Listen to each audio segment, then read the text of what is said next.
This is the story of how 156,000 Allied troops launched the largest amphibious assault in history on June 6, 1944, and fought through 11 brutal weeks to liberate France from Nazi occupation. The Normandy Campaign wasn't just D-Day. It was a summer-long battle that destroyed more than 40 German divisions, liberated Paris, and changed the course of World War II forever.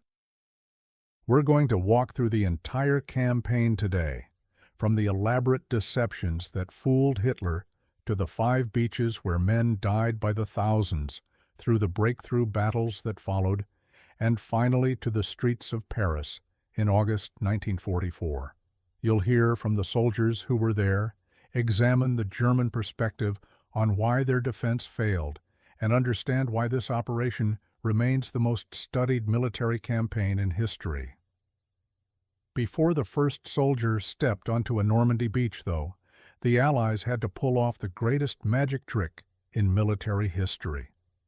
Planning for the invasion began back in January 1942, when Roosevelt and Churchill agreed on a Germany First strategy, but the actual planning didn't start until April 26, 1943, when Lieutenant General Frederick Morgan got appointed to turn talk into action.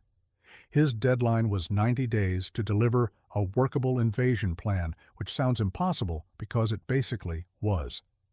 The big question everybody wrestled with was simple: where to invade? Pas-de-Calais seemed like the obvious choice, the shortest crossing of the English Channel at just 21 miles, the most direct route to Germany's industrial heartland, and 3 major harbors waiting to be captured.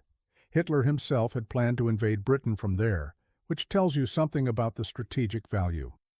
Morgan's team chose Normandy instead, and their reasoning was sound. German defenses sat weaker there. Cherbourg port was close enough to capture, and the beaches could support artificial harbors if they built them.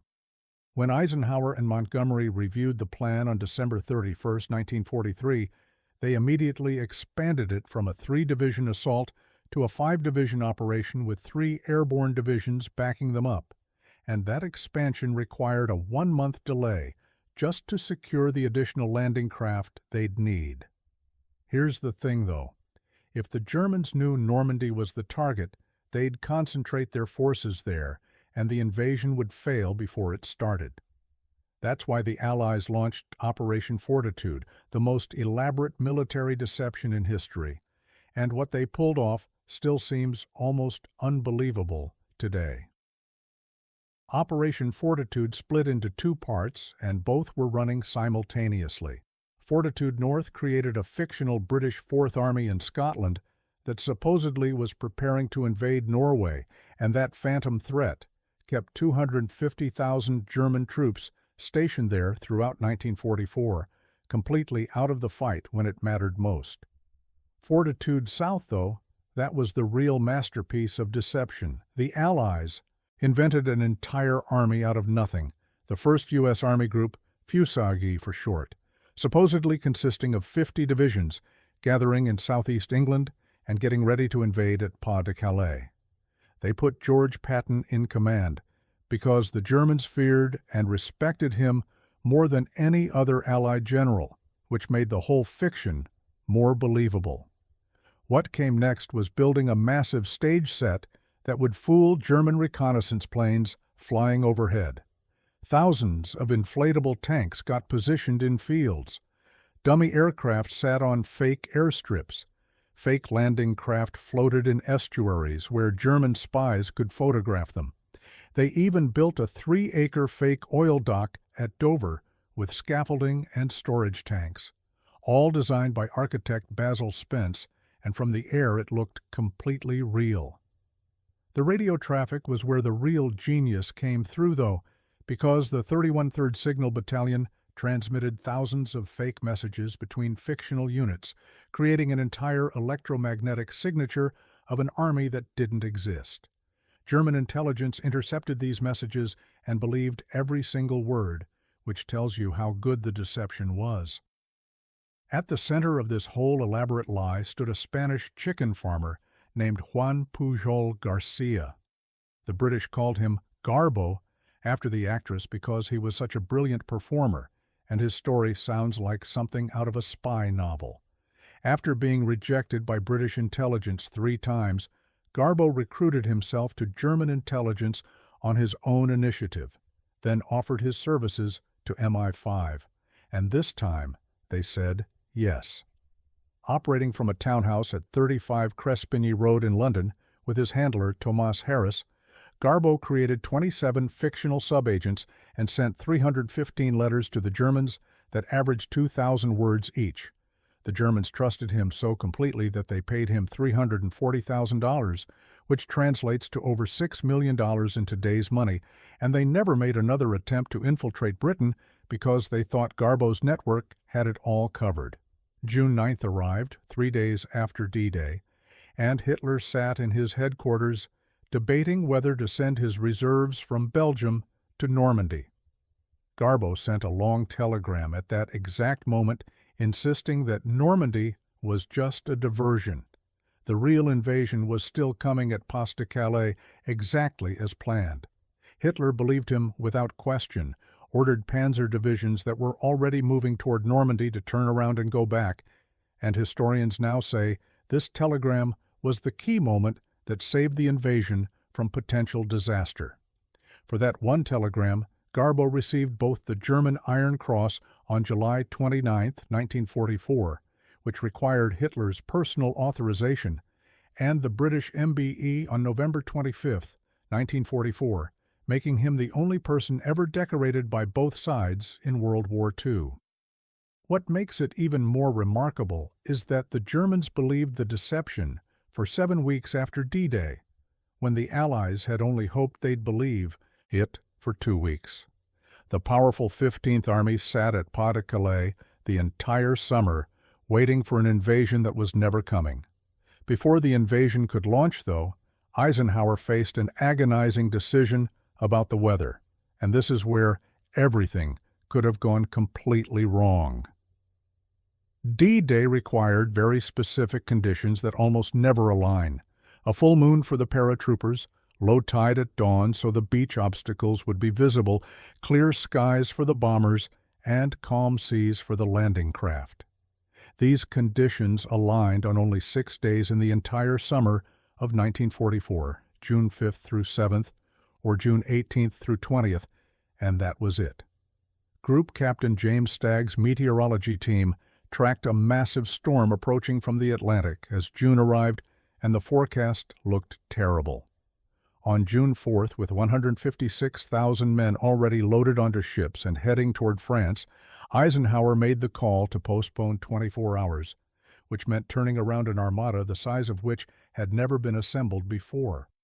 That evening, a single ship 600 miles west of Ireland detected rising barometric pressure, which suggested the storm might break. At 4:30 in the morning on June 5th, Stagg walked into the room and predicted a brief break in the weather, maybe just enough to launch the invasion.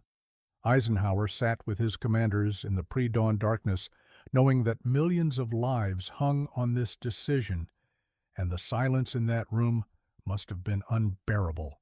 Finally he spoke. "Okay, let her rip."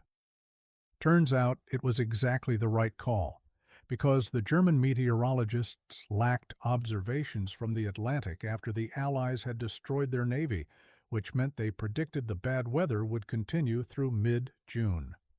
Rommel felt so confident about the weather that he went home to Germany for his wife's birthday. Many division commanders traveled to a war game in Rennes, and the defenses sat at their lowest alert level in months. Had Eisenhower delayed to the June 18th window, the invasion fleet would have sailed straight into the worst channel weather in 20 years, and the whole operation might have been impossible. Years later, Eisenhower wrote on Stagg's weather memo, "Thanks, and thank the gods of war we went when we did." At 16 minutes past midnight on June 6, 1944, 3 British gliders touched down at a canal bridge near the village of Benouville, and Major John Howard led his men storming out to capture what we now call Pegasus Bridge in a matter of minutes. That was the first Allied action of D-Day, happening while most of England still slept. Within the next few hours, 23,000 American paratroopers from the 82nd and 101st Airborne jumped into the darkness over the Cotentin Peninsula, and the drops were chaos from the start. Many landed in flooded fields that Rommel had deliberately created and drowned under the weight of their equipment. Others landed miles from their drop zones and had to fight their way toward objectives they couldn't find in the darkness. What they did, though, was create chaos behind German lines, and sometimes chaos is exactly what you need. Small groups of paratroopers fought independently, cutting communications, blocking roads, and making the Germans think the airborne assault was much larger than it actually was. One paratrooper named John Steele landed on the church steeple at Sainte-Mère-Église and hung there for over 2 hours, pretending to be dead while a battle raged in the streets below, and he was eventually captured, but escaped later. Naval bombardment began at 5:30 in the morning, and that's when the Germans realized this wasn't a raid. 7,000 ships had crossed the Channel in the darkness, the largest armada ever assembled, and now the big guns of battleships and cruisers opened fire on the Atlantic Wall with a sound that could be heard 50 miles inland. The first Americans hit Utah Beach at 6:30, and right from the start, nothing went according to plan. Strong currents pushed the 4th Infantry Division 2,000 yards south of their intended target, and the first man to realize the mistake was Brigadier General Theodore Roosevelt, Jr., son of President Theodore Roosevelt. At 56 years old and walking with a cane from arthritis and a heart condition, he was the oldest soldier and only general in the first wave, which tells you something about his character. Roosevelt surveyed the beach, looked at where they'd actually landed versus where they were supposed to land, and made a decision that probably saved hundreds of lives. His words were simple: "We'll start the war from right here." Rather than trying to move laterally along a beach under fire to reach the planned landing zone, they'd attack from where they'd accidentally landed, which happened to be a less defended sector with fewer German guns covering it. By day's end, 23,000 troops were ashore at Utah with only 197 killed on the beach, the lightest casualties of any landing. Roosevelt died of a heart attack 5 weeks later on July 12th, and he received the Medal of Honor for his leadership that morning, though he never lived to know about it. 2 miles to the east, though, a very different story was unfolding at a beach that would earn a name nobody wanted. Omaha Beach earned its nickname Bloody Omaha in the first minutes of the assault, and everything that could go wrong absolutely did. Pre-landing bombers missed their targets because of cloud cover, leaving the German bunkers completely intact. Of 32 amphibious DD tanks launched from the 741st Tank Battalion, 27 sank in the rough seas before reaching shore, taking their crews down with them. The men of the 1st and 29th Infantry Divisions discovered something else when they hit the beach. The Germans had replaced the weak 716th Static Division with the veteran 300th 2nd Infantry Division just 2 months earlier in March, and Allied intelligence had completely missed it. That meant seasoned German soldiers were defending from 100 to 170-foot bluffs that commanded the entire beach, and their machine guns and artillery had perfect fields of fire across every yard of sand. The first waves were cut to pieces in the surf, bodies floating in the tide, equipment burning on the beach, men pinned down behind beach obstacles with nowhere to go. General Omar Bradley watched from the cruiser USS Augusta offshore and briefly considered evacuation, which would have meant the entire invasion had failed. The soldiers on that beach refused to quit, though, and that's what saved the day. Colonel George A. Taylor of the 16th Infantry rallied his men with words that became famous and got repeated up and down the beach. 2 kinds of people are staying on this beach: the dead and those who are going to die. Now let's get the hell out of here. Small groups found gaps in the defenses and started moving. They climbed the bluffs under fire, knocked out machine gun nests one by one, and slowly pushed inland through sheer determination. By nightfall, Omaha Beach was secured, but the cost was terrible. Of the 34,000 men who landed there, 2,400 became casualties, a 7% casualty rate that was the highest of any beach that day. One hero at Omaha never got the recognition he deserved until 80 years later. Waverly Woodson, Jr., a black medic with the 320th Barrage Balloon Battalion, was wounded before reaching shore, but he treated wounded men on that beach for the next 30 hours straight. He pulled out bullets, patched gaping wounds, dispensed blood plasma, and even amputated a right foot when there was no surgeon available. When he thought he could do no more, he resuscitated 4 drowning men by sheer force of will and refused to stop working until he collapsed. Recommendations went up for the Medal of Honor, but the award was denied because of systemic racism, and it took until 2024, the 80th anniversary, for him to finally receive the Distinguished Service Cross that should have come 80 years earlier. Meanwhile, the British and Canadian forces were landing on 3 beaches to the east, Gold, Juno, and Sword, and their experiences varied wildly. At Gold Beach, the British 50th Division benefited from better naval bombardment timing and specialized tanks called Hobart's Funnies that cleared mines and destroyed obstacles ahead of the infantry. Company Sergeant Major Stanley Hollis single-handedly captured 2 pillboxes and took 30 prisoners in actions that won him the only Victoria Cross awarded on D-Day, and the 50th Division advanced 5 to 6 miles inland, the deepest penetration of any D-Day force, securing the town of Arromanches that would become the site of the artificial Mulberry Harbor. Juno Beach was where the Canadians landed, and rough seas delayed their assault by 30 minutes, which caused them to arrive after the tide had covered many of the beach obstacles. 90 of their 306 landing craft were lost, either sunk or damaged so badly they couldn't make another run, and the casualties in the first wave were heavy. The 3rd Canadian Division fought through the fortified villages of Courseulles, Bernières, and Saint-Aubin, and by 2 in the afternoon they'd broken through German resistance and were pushing inland. What's remarkable is that the Canadians actually achieved the furthest inland advance of any Allied force on D-Day, with one brigade getting within 3 miles of the city of Caen, though they couldn't hold that position without reinforcement. Sword Beach had a special mission attached to it because the British 3rd Division needed to link up with the paratroopers who'd captured Pegasus Bridge in the early morning hours. Lord Lovett's commandos arrived from the beach with their piper, Bill Millen, playing bagpipes under fire, and the Germans later said they didn't shoot Millen because they thought he was crazy, which might actually have been his best protection that day. At 4 in the afternoon, the Germans launched their only armored counterattack of D-Day when the 21st Panzer Division attacked with 90 tanks and briefly reached the coast.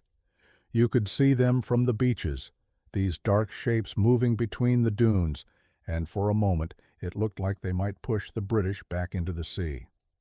Allied naval gunfire destroyed them, though, because ships firing from miles offshore could hit targets with devastating accuracy.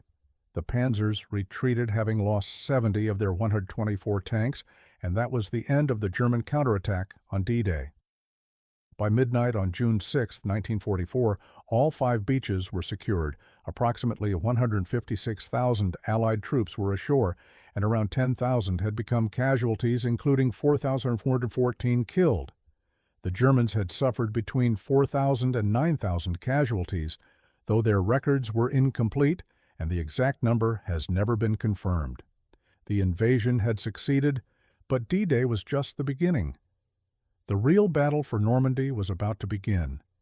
Those first days after D-Day were a race against time because the Allies needed to link up their separate beachheads and build up forces faster than the Germans could bring in reinforcements. On June 12th, the Utah and Omaha beaches were finally linked after American paratroopers captured the town of Carentan in brutal house-to-house fighting. Nature delivered a devastating blow, though, and this is one of those things that doesn't get talked about enough. From June 19th through 22nd, a 3-day storm hit the Channel, the worst June weather in 40 years, and it destroyed the American Mulberry A harbor at Omaha Beach while severely disrupting the Allied buildup. Ships couldn't unload, supplies piled up on the beaches, and the invasion schedule fell days behind. The British Mulberry B at Arromanches survived, though, and it ended up operating for 10 months, eventually landing over 2.5 million men, 500,000 vehicles, and 4 million tons of supplies, which tells you how critical those artificial harbors were to the whole operation. The Allies' first major objective after securing the beachhead was capturing the port of Cherbourg, because without a major deep-water port, the invasion could still fail from lack of supplies, no matter how many men they had ashore. Major General J. Lawton Collins, they called him Lightning Joe, took his 7 Corps up the Cotentin Peninsula, and by June 18th, they'd isolated Cherbourg by cutting across the peninsula. On June 22nd, Collins sent a surrender ultimatum to the German commander, Lieutenant General Karl Wilhelm von Schlieben, telling him the city was surrounded and further resistance was pointless. Von Schlieben refused, so the assault began with naval bombardment from 3 battleships and 4 cruisers, followed by infantry attacks against fortified positions. The Germans fought from bunker to bunker, making the Americans pay for every block of the city. Fort du Roule, overlooking Cherbourg, didn't fall until June 26th, after intense close-quarters fighting, and von Schlieben finally surrendered that same day with 800 troops, though other German units held out until June 30th. The Americans had their port, but Hitler had ordered it destroyed before surrender, and the demolitions were so thorough that Cherbourg didn't become operational until July 16th and didn't reach full capacity until September. The battle cost 22,000 American casualties, including 2,011 killed, and what they got in return was a port that couldn't be used for weeks. To the east, the British and Canadians were fighting a brutal battle for the city of Caen that would drag on for 5 weeks, and Montgomery had hoped to capture it on D-Day. That obviously didn't happen. Caen became the focus of a strategic debate that still causes arguments among historians today, and the question is whether Montgomery was deliberately tying down German panzer divisions at Caen to enable the American breakout in the West, or whether he was just stuck and making excuses after the fact. Whatever the intent, the battles for Caen were murderous. Operation Epsom ran from June 26th to 30th and saw 60,000 British troops attempt to outflank Caen from the west. They managed to establish a bridgehead across the River Odin, but couldn't complete the encirclement, and British casualties hit 5,200 men for gains that were measured in hundreds of yards. On July 8th, Operation Charnwood began with 467 RAF bombers, dropping over 2,000 tons of bombs on Caen, and the bombing remains controversial today. It killed around 300 French civilians and hit few military targets because the Germans weren't actually in the city center, they were dug in on the outskirts. An infantry assault followed the bombing and captured the northern part of the city, while the Canadian Division alone suffered 330 dead and 864 wounded. The most controversial battle was Operation Goodwood from July 18th through 20th, and this was the largest British armored attack of the war. Between 1 through 100 and 1,300 tanks attempted to break through to Bourguebus Ridge with support from 1,056 heavy bombers, and what they got for all that firepower was 34 square miles of territory. The British lost about 500 tanks, 36% of all their armor in Europe, and suffered 5,537 casualties. Eisenhower was so frustrated that he nearly relieved Montgomery from command, and you can see why when you look at the numbers. Historians now recognize, though, that these battles, however costly, served a purpose because they fixed the German panzers in place. Of the 10 panzer divisions in Normandy, 7 were fighting the British around Caen, which left only 3 to face the Americans preparing for the breakout. On July 18th, American forces finally captured St. Lo after a week of brutal fighting, and the Irish playwright Samuel Beckett later called it the capital of the ruins when he saw what was left. St. Lo was a vital road junction, though, and with it secured, Omar Bradley could launch Operation Cobra, the breakout that would win the Normandy Campaign. Operation Cobra began with the largest carpet bombing of World War II, and what happened on July 25, 1944, is still staggering to think about. Approximately 1,500 heavy bombers dropped 3,300 tons of high explosive plus 60,000 incendiary bombs on a 5-square-mile area held by the Panzer Lehr Division, and the goal was to obliterate German defenses before the ground attack began. Something went terribly wrong, though, because bombs fell short on both July 24th and 25th, killing 136 Americans who were supposed to be safe behind the bomb line. One of the dead was Lieutenant General Leslie McNair, the highest-ranking U.S. officer killed in the European theater, who'd come to the front to observe the attack and died in an American bomb crater. For the Germans, the bombing was catastrophic beyond description. The Panzer Lehr Division commander reported his unit was finally annihilated, with about 1,000 men becoming casualties from the bombing alone before a single American soldier attacked and his unit ceased to exist as a fighting force. The first day of the ground attack was slow, though, which worried Bradley. The Germans were dazed, but still fighting from their positions, and gains were measured in hundreds of yards. Bradley began to worry he'd launched another Goodwood, high cost, little gain, no breakthrough. July 27th changed everything, though, because German resistance suddenly collapsed like a dam breaking. The 30th Division reported back to headquarters, "This thing has busted wide open," and that phrase captured what was happening across the entire front. By July 30th, the Americans had captured Avranches, the gateway to Brittany and the rest of France, and 3 entire corps poured through a narrow gap that had been a single road junction days earlier. The breakout had succeeded beyond anyone's expectations. At noon on August 1, 1944, Lieutenant General George S. Patton's Third Army officially activated, and this is where things got really interesting. For months, Patton had been the phantom commander of the fictional Fusag, part of the Fortitude Deception, and the Germans still believed he was in England preparing to invade at Pas-de-Calais. Finding out he was actually in France commanding an army that was tearing through their rear areas must have been a shock. What followed was one of the most spectacular advances in military history, because within days, Patton's armor was racing through Brittany, covering ground so fast that supply trucks couldn't keep up. His army would eventually cross 24 major rivers, capture 81,500 square miles of territory, and claim 1.8 million German casualties by war's end, and all of that started in those first days of August 1944. Hitler was about to make a catastrophic decision, though, and this is where you see the difference between a military professional and a dictator who thinks he's a military genius. On August 7th, Hitler ordered Field Marshal Günther von Kluge to launch Operation Lüttich, a counterattack to cut off Patton's forces by driving all the way to the coast at Avranches. Von Kluge tried to argue against it because he knew the Allies had air superiority and the counterattack would be suicide, but Hitler insisted and wouldn't hear any objections. 4 panzer divisions, about 300 tanks, launched a night attack at Mortain against American positions.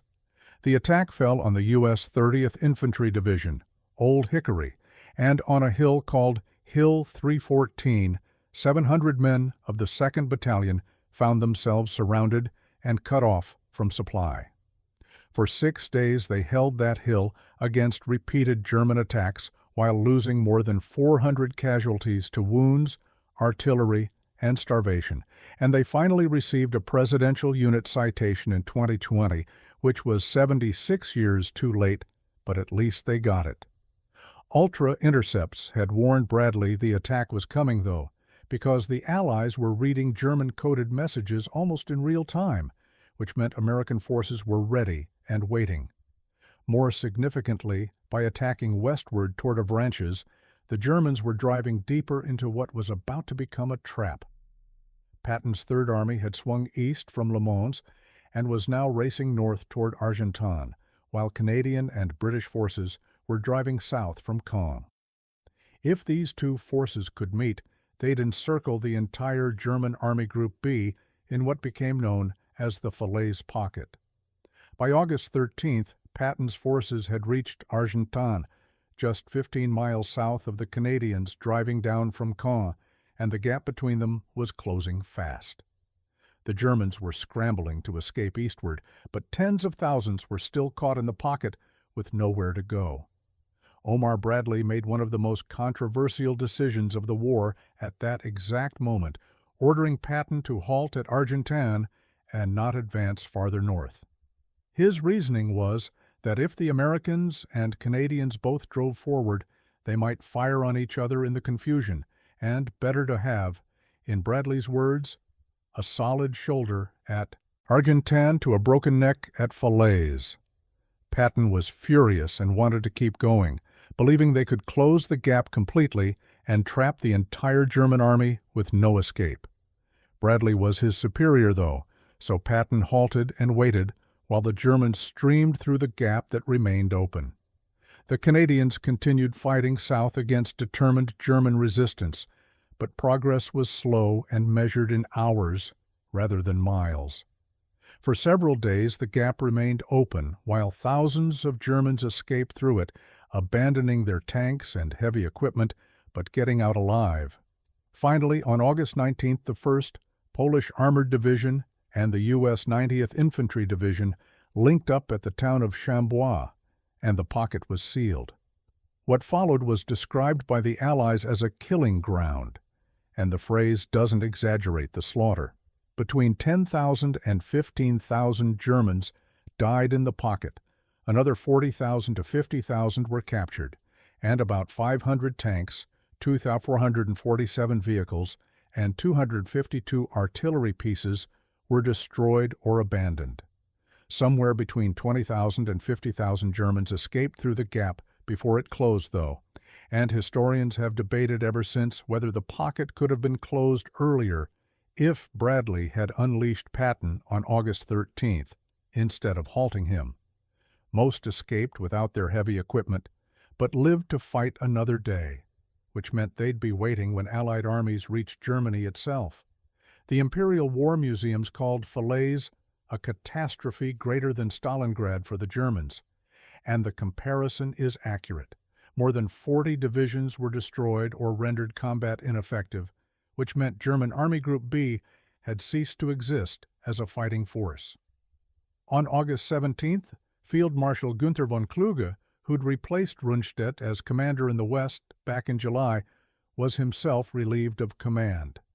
Hitler suspected him of involvement in the July 20th assassination attempt, and von Kluge knew what that meant. On August 19th, while being flown back to Germany, he committed suicide by taking a cyanide capsule rather than face interrogation and execution. With the German army in Normandy destroyed, the road to Paris lay open, and that's when politics entered the picture. The French resistance uprising in Paris began on August 19th, and General Eisenhower had planned to bypass the city entirely because he didn't want to divert resources to feeding 2 million Parisians when his supply lines were already stretched thin. Charles de Gaulle insisted, though, that the French must liberate their own capital, and on August 22nd, Eisenhower agreed to let the French 2nd Armored Division under General Philippe Leclerc race for Paris.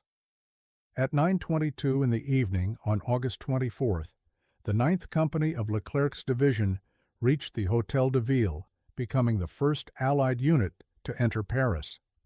What's remarkable is that most of the company were Spanish Republicans who'd fled Franco's fascist regime to fight fascism in France, and they were the ones who had the honor of liberating the French capital.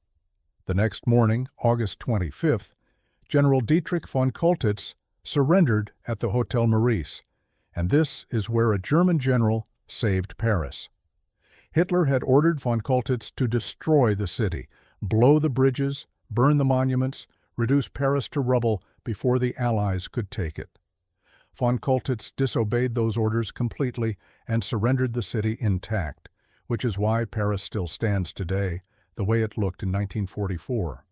On August 26th, Charles de Gaulle led a victory parade down the Champs-Élysées while snipers were still shooting from rooftops and Paris was free.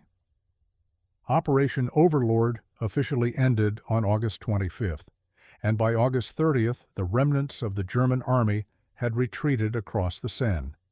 The campaign that began on the beaches of Normandy on June 6th had reached its conclusion after 11 weeks of fighting. France was liberated. To understand why the Germans lost Normandy, you need to understand the impossible position they were in from the start. And it wasn't just about troop numbers or equipment. Hitler had ordered construction of the Atlantic Wall back in March 1942, and the project was massive. Using hundreds of thousands of forced laborers and 500,000 French workers, Organization Taut built thousands of concrete bunkers and gun emplacements along 2,000 miles of coastline. They used 17 million cubic yards of concrete and 1.3 million tons of steel, which gives you some idea of the scale. By the end of 1943, though, only about 8,000 structures were complete out of a planned 15,000, and the heaviest fortifications were at Pas-de-Calais, where the Germans expected the invasion. Normandy remained comparatively weak, which meant the Atlantic Wall was strongest where it wasn't needed, and weakest where the invasion actually came. When Field Marshal Erwin Rommel inspected the defenses in December 1943, he was appalled at what he found. He described them as showing an insufficient number of troops, weakness of defenses, and lack of a uniform plan, and he said they were a figment of Hitler's cloud cuckoo land, which was pretty blunt language to use about the Führer's pet project. From January 1944, Rommel worked frantically to improve the defenses, and he did manage to install about 500,000 beach obstacles over 1 million wooden poles called Rommel's asparagus to stop gliders from landing in fields and 2 million mines in the Normandy area alone. That was a lot of work in 6 months. Rommel faced a bigger problem than concrete and steel, though, and this was the fundamental strategic disagreement about how to use their panzer divisions. Rommel wanted the panzers positioned close to the beaches because he believed Allied air power would destroy any reserves trying to move to the front, which meant they had to counterattack within 48 hours or the invasion would succeed. Field Marshal von Rundstedt and General Geyer von Schweppenberg wanted the panzers held in a central reserve near Paris where they could move to counter the invasion once its location was confirmed. And this was classic mobile warfare doctrine that had worked for Germany throughout the war. Hitler's compromise on March 21, 1944, gave 3 panzer divisions to Rommel's direct control, but held 4 divisions, the 1st SS, 12th SS, 17th SS Panzergrenadier, and Panzer Lehr, under Hitler's personal control as OKW Reserve, and you can see the problem immediately. Germany had about 1,400 tanks in theater, but fewer than 400 saw action within the first 48 hours of D-Day because nobody could release the reserves without Hitler's personal authorization. On D-Day itself, the German command was paralyzed by this system, and it gets worse the more you look at it. Rommel was in Germany for his wife's birthday because the weather looked too bad for an invasion. General Dahlmann had scheduled war games in Rennes. So many division commanders were traveling and away from their units. Hitler was sleeping at the Berghof, and his staff wouldn't wake him because disturbing the Führer's sleep was more important than responding to an invasion. When they finally presented the situation at 10 in the morning, Hitler wouldn't release the reserves, and he didn't authorize their movement until about 4 in the afternoon, a 12-hour delay that proved fatal. The 12th SS Panzer Division and Panzerlehr Division, released at 4 p.m. on June 6th, didn't arrive at the front until June 7th, and by then the Allies had 156,000 men ashore, and the beachheads were established. There's a deeper question, though, which is whether Germany could have won even if Hitler had released the reserves immediately, and most historians say the answer is probably not. Allied air superiority was overwhelming to a degree that's hard to comprehend today. When the 21st Panzer Division attacked Sword Beach on the afternoon of D-Day and briefly reached the coast, they faced what one German officer called total destruction from naval gunfire. On July 8th, HMS Rodney destroyed 36 German tanks from a range of 32,000 yards. That's over 18 miles, which tells you something about the firepower the Allies could bring to bear. One German soldier named Paul Goles described the moment he was taken prisoner and saw the beach for the first time, and his words capture what the Germans were up against. As soon as we walked over the dunes and saw thousands of ships and all those landing boats and barrage balloons, I knew the war was lost. And he was right. The casualties tell the complete story of the campaign. By the end of the Normandy fighting, Germans had suffered somewhere between 400,000 and 530,000 casualties, killed, wounded, missing, and captured, which meant they'd lost more men in 11 weeks than they'd lost in the entire first year of the Russian campaign. They'd lost 28 generals killed or captured, and Field Marshal Rommel himself was gravely wounded on July 17th when his staff car was strafed by Allied aircraft, suffering 3 skull fractures that put him in a coma. Rommel would later be forced to commit suicide in October after being implicated in the July 20th assassination plot against Hitler. So he never saw the final defeat of Germany he'd predicted. One German soldier at Omaha Beach has a particularly haunting story that captures the horror of that day. Heinrich Severloh was a 20-year-old farmer's son manning an MG-42 machine gun at a strong point overlooking the beach, and he claims he fired continuously for 9 hours, 12,000 rounds from his MG-42, and 400 rifle rounds at men who kept coming in wave after wave. Years later, he wrote about what he felt. After the initial burst of energy and determination that I felt when the attack started, I began to feel pity for these troops because they kept arriving in landing craft. And you can hear the trauma in those words. Severloh later met American D-Day veterans and was reportedly haunted by his actions for the rest of his life, which makes sense because nobody comes away from something like that unchanged. The Normandy Campaign lasted 11 weeks, from June 6 to August 25, 1944, and in that time approximately 425,000 Allied and German soldiers were killed, wounded, or went missing. Another 13,000 to 20,000 French civilians died, caught in the fighting to liberate their homeland, and those numbers represent actual human beings whose lives ended or were forever changed. Those 11 weeks changed history, though, and you can trace a direct line from the beaches of Normandy to the end of World War II. The campaign opened the Western Front that Germany could not sustain while still fighting the Soviet Union in the East. It liberated France and put Allied armies within striking distance of Germany itself. It proved that Hitler's Fortress Europe could be breached and that Nazi Germany could be defeated, which had seemed impossible just a few years earlier. The campaign succeeded because of many things working together: the elaborate deception that fooled Hitler into keeping his best divisions at Pas-de-Calais, the weather forecast that found a narrow window when the Germans thought invasion was impossible, the courage of men like Theodore Roosevelt who made instant decisions that saved lives, the trapped battalion at Mortain that refused to surrender, the persistence of Montgomery's forces that tied down the German panzers around Caen, and the audacity of Patton's breakout that tore through the German rear.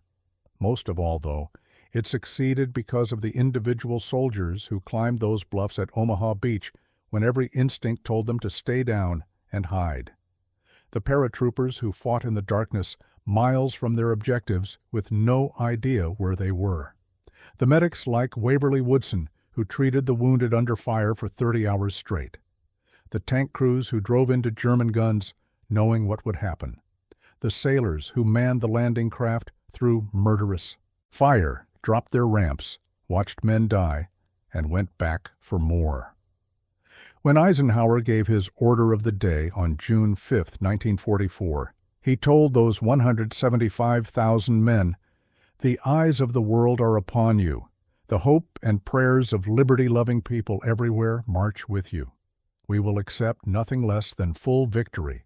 And 11 weeks later, they had delivered exactly that. The liberation of Paris on August 25, 1944, wasn't the end of World War II, because 9 more months of brutal fighting remained before Germany's surrender in May 1945.